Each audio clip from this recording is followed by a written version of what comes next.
Hi everyone, welcome to another episode of Exploring Life Together. So this one is actually a 25-minute clip from a video that we shared in the gratitude experience that Kirsty and I ran earlier this month. We wanted to share this because it covers a lot of key ideas around what blocks us from enjoying and appreciating life more. So the episode starts off with Kirsty talking about how she felt behind in the gratitude experience itself.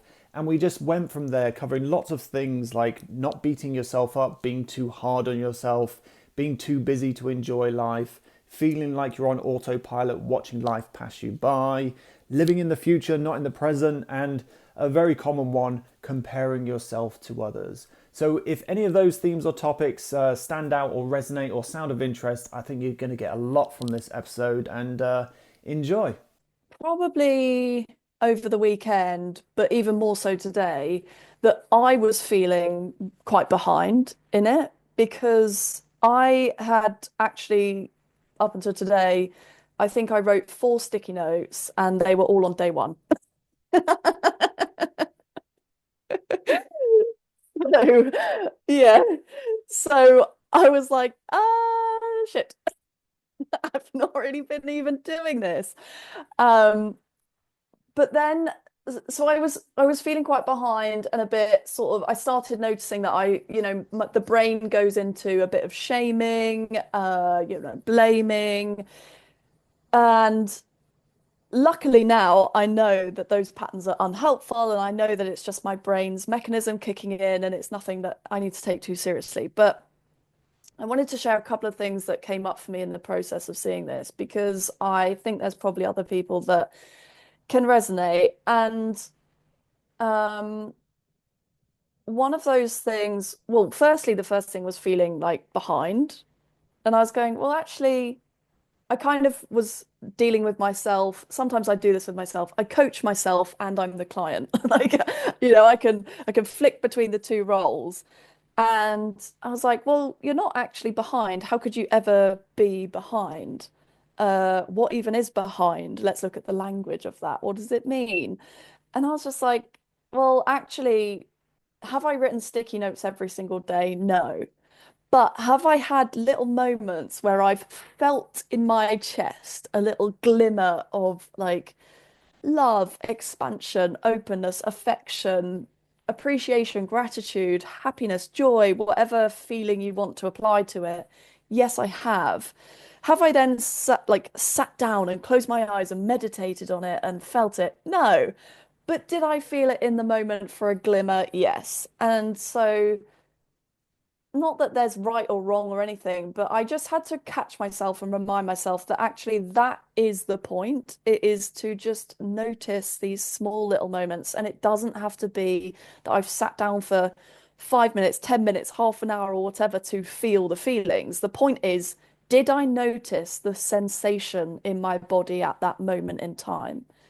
Uh, and so that's, I guess, an invitation is to go, actually, that's what feeling it means. Is for me, I talk about this in other stuff, but the feeling something isn't sitting and thinking more about that moment, which I think can get muddled up. It's like one of my first moments was seeing a robin singing in the tree on the walk. And really feeling that moment is not sitting and thinking and repicturing the robin on the tree and what the sound sounded like. What did its song sound like? It's what did I viscerally, like physically feel in my body in that moment? And it was this like, I don't have words. It's like a like just in my heart, my chest just expanded very slightly. And that's the feeling it. It's different than the rethinking it thing. So Paul, is Yeah, that helpful? yeah, because it's that thing of like when I first started doing this, I was actually just taking photos of flowers and it kind of evolved into what we're now sharing in the gratitude experience. But it evolved like naturally and it started off with oh, that's a really nice flower. That's really nice. But in time I started to notice that I would be taking a photo of the flower than actually letting myself experience the moment. And it's like, I don't want to go through life taking photos of the moments. I want to go through life fully living the moments as fully as possible, which is why, as we've tried, as Kirsty said then, it's like what really matters is the moments that you're noticing them. The sticky notes for me are a fun tool that helps you bring attention to the fact that you've had lots of those moments because it's easy to forget. As I shared on Sunday, I think it was, that over the week, it's like, oh, actually, as I did the reflection, I realized that the week was actually a lot more enjoyable. There was a lot more appreciation over the week when I noticed and like paid attention and reflected on it. That's what the sticky notes are doing. They're reminding you that no, you have actually had lots of moments of appreciation this week. The week might have gone to shit, but actually, you've also had lots of moments where you were like, oh, that moment,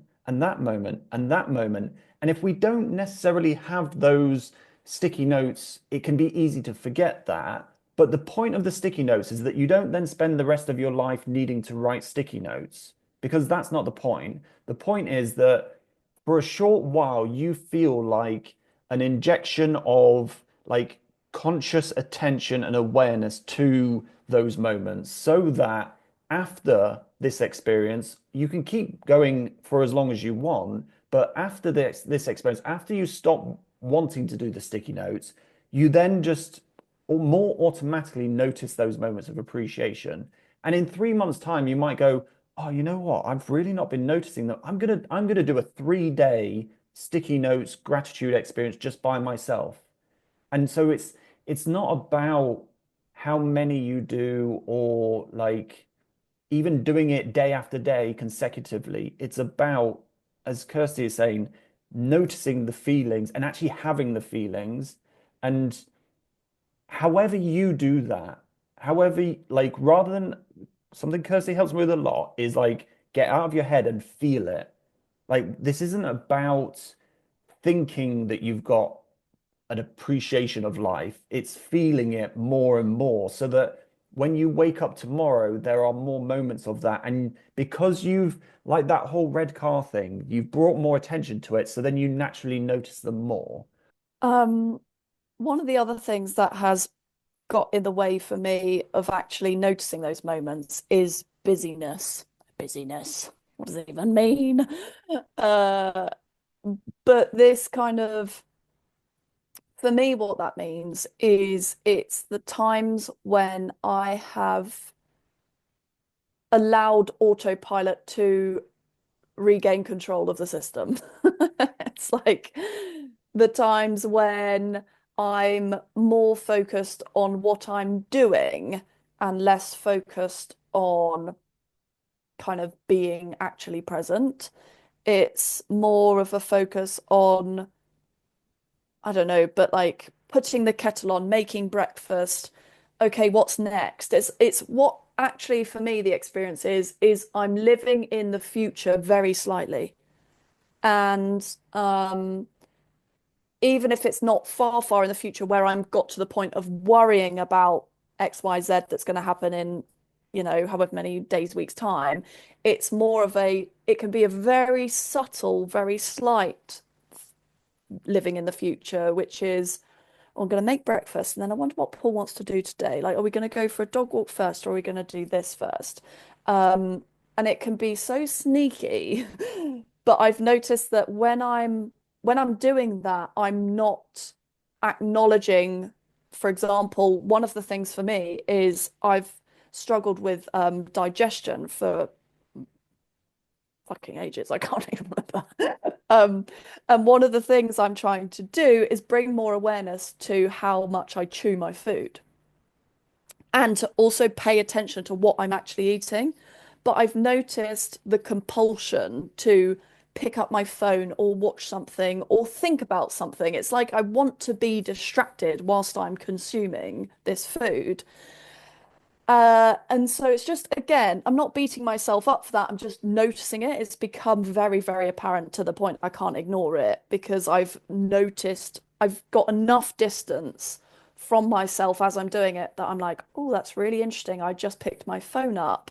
And I'm then choosing, rather than to beat myself up about the fact I've picked my phone up, I just put the phone down because I can't do anything about the fact I picked it up, but I can just choose to put it back down quite quickly in the moment once I've realized. And focusing on what does this food actually taste like in my mouth? Do I even like the flavor of it? Or is it that I'm telling myself I should eat this because it's the right meal at the right time of day and it's good for me, this is healthy, versus actually listening to what my body is saying and what my insides are feeling and what my emotions are telling me and what my experience of it is.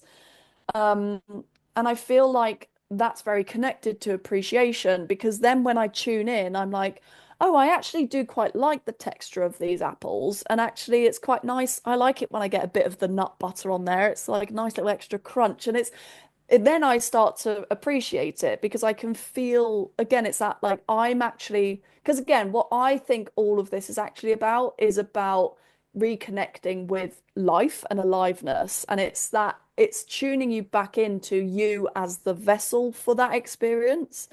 And so, taste, texture, sight, using the senses is how we can then appreciate something, right? Because you can't appreciate it without experiencing it, and you can't experience it without using one of your many human senses. Um, so that was another thing I wanted to mention was about we went from busyness to kind of sensation again, but But just I to add feel it, like go on. I found similar when we have pizza, which you absolutely love. Like, if we're watching something, it's almost like you're zoned out to the fact that you're eating pizza and you can have eaten half the pizza. It's like when I'm sure we can all relate to getting a chocolate bar and then half of it's gone and it's like, oh, it's like I don't even really remember eating half of it. And it's like that thing of that's where the quote, the Eckhart Tolle quote that I shared in the group on one of the previous days of you will enjoy any activity in which you are fully present. And so it's like, for me, this is all about bringing ourselves back to the present moment. As Kirsty said, even that little bit of like, what am I doing next means that you aren't present to what is now. And whilst it might seem harmless for simple activities like you're making a cup of tea because you're thinking about what you're doing next, but we actually often do it when we're doing the really exciting things. So when we're, I don't know, out with the family, it's like, oh, what am I going to do with, oh, what about the taxi home? Like, and so you're not even there in that moment with something that you want to be there present for because we're often living in the future and kind of thinking about what's coming next. And so I do think it's that thing of noticing what what pulls you away from the present moment, like what pulls you out of being here right now. For example, I know one of my things when we're doing things like this or recording a podcast is that I'm thinking about what's good or bad. And that's pulling me into, oh, what should I say next? Or what's Kirsty going to say next? Or is it okay? And it's like, I'm then not here present to what's actually being said.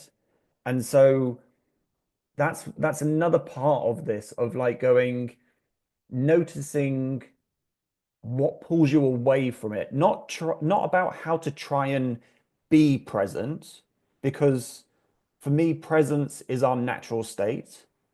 Peace is our natural state. There are just things in life that pull us away from that. And so it's getting curious, what are your things? Like, how do you pull yourself? And this is probably unconsciously, but how do you get out of that state of being in the present? Is it worrying about the future or beating yourself up about a past decision or kind of going like you've got such a long to-do list that you're always thinking about what's next, what's next, what's next? So just an invitation there to go, what are your ways that, and we all have them, by the way. This isn't to like put on anyone being worse or better than anyone else. We all have our own ways of doing this, of pulling ourselves out of being in the present moment. That in itself isn't a bad thing. It's just, again, something to bring your attention to because, like when I first saw this, I was doing the pots. I'm not sure if I shared the story already in one of the posts, but it was that Eckhart Tolle quote, and it was just like, oh, I'm really enjoying doing the pots. I wouldn't have really thought that in the past, but actually, I'm just here. I'm not trying to be somewhere else. I'm not thinking I should be doing something else or that washing the pots is getting in the way of me living my life. My life is right now washing this one pot, feeling the warm water. And it was like, oh, and I just felt that appreciation that, oh, I'm actually enjoying this. Whereas in the past, they'd be like, for God's sake, I have to do the washing up, or why can't someone else do the washing up, or why can't we have a dishwasher, or something that makes you go not enjoying that moment. And it's because there's some story that's going like kind of pulling you out of that present moment. I was going to say something about, oh yeah, that was it. Just a little addition to that last piece is that um, there's also a really, not to contrast what Paul said at all, but there is a really interesting thing in that the brain is naturally a projection mechanism. It's anticipating your future. I can't remember the stats, but like 0 point something something 2 seconds in front of um what's actually happening because it has to try and anticipate your like next move or the thing to respond to. So I actually think it's very natural human mechanism to not be in the present moment. Like arguably our experience of the present moment is actually in front, like or delayed. I'm not sure which way around it works, but it's not even quite present. She's she's just featuring herself, Bridget, every now and again. uh, um, yeah, so there's something interesting about basically don't beat yourself up when you're not in the present moment, because actually what I think is probably more natural for human beings is to uh, be in the natural state of safety seeking, which is normal, which is then I need to be able to predict so I can respond appropriately to keep myself safe, survival brain mechanism. And then going, I deliberately choose to turn the safety mechanism off to be in the present, to surrender, to accept, to land in my body, and then to kind of fluctuate and switch between those two systems fairly constantly. And so I think that's just an interesting little extra different take, I think, on the Eckhart Tolle quote is like it's a great one, and I see a lot in it, and I think from a spiritual perspective it has a lot to speak to. There's a lot of wisdom, and there's then the like lived experience of human beingness, which is this kind of human brain and body mechanism that wants to keep you safe and surviving, which is therefore going to draw you into trying to predict the future, if that makes sense. Was there Cool. anything else you wanted to share, Kirsty, or is there on your list of things, or? I think the other one I'll mention is comparison, because that came up for me earlier when I put my post-its up next to Paul's kind of several, rows of them. And I had my, however many it is. There are now a few more because I added some from what I remembered over the weekend. Um, but I think it's just that reminder, which I think we know and we've kind of covered, uh, of there really is no comparison. It really doesn't matter because it's the for me, if anything, if there's ever a comparison for this particular experience, it's comparing my personal presence in the moments of my day with how present I was maybe yesterday or an hour ago or 10 minutes ago. And can I challenge myself to be more present, even with a dog growling at me? Um, Bridget, thank you. Um, because there's no good, that nothing good comes, or even valuable really comes from comparing myself to Paul and how many sticky notes he's put, because it doesn't actually mean anything. It's just that we create a story of meaning. Um, like, it doesn't mean anything that he has more sticky notes than me, other than he has more sticky notes than me. But what I could make it mean would be, um, oh, he's experienced more appreciation than me. Maybe I'm not as like connected as I think I am. And um, he's doing better at this than me. I'm a bit embarrassed. Maybe I shouldn't help him with this challenge, and maybe it's not really even. And there are so many different stories I could make up about it, but they're all bullshit. The only truth is there are more sticky notes stuck on the door that are in Paul's handwriting than are on of mine, and that's it. So I guess just a little reminder of the human story making machine that is the human mind, and that actually, again, calling bullshit on that and questioning it and just going, hang on, you're not actually being that helpful right now. Uh, can I interrupt it and focus it on something that is helpful, which is the feeling, the sensations in my body of appreciation for the moments that I want to recognize. Yeah, and to add to that, there's the comparison to other people, and then there's also the comparison to where you think you should be, which is a bit of the behind thing, or like, oh, I should have done more, or it's like you can, like for me, I would, because great imagination. So if you've got a great imagination, you can imagine lots of different possible versions for you to compare yourself to. And it's like, oh, well, if I was a better person, I'd be appreciating things more. Or if I was doing this properly, I'd have more sticky notes. Or if I was paying more attention, or like your brain can come up with all manner of stories to compare itself to, and it will keep doing that until it finds one where for me, it's like, oh, there's the story, there's the version that I'm not as good as, and then can use myself to beat myself up about. So there's stuff that you can unpack, but it's all that stuff of noticing these stories. That's for me the biggest thing that for the past 5 years is bringing more awareness and attention and noticing what's going on up here when you have various experiences. It's not making them wrong or judging yourself about them, but it's just bringing your attention to them so that you can then go, oh, that's interesting. When that happened, I thought this, or this story came up, or this like belief came up. Oh, okay, well, where's that come from? Is that true? And so you can start to kind of unpack these unconscious assumptions and beliefs about life that are kind of running the show unknowingly.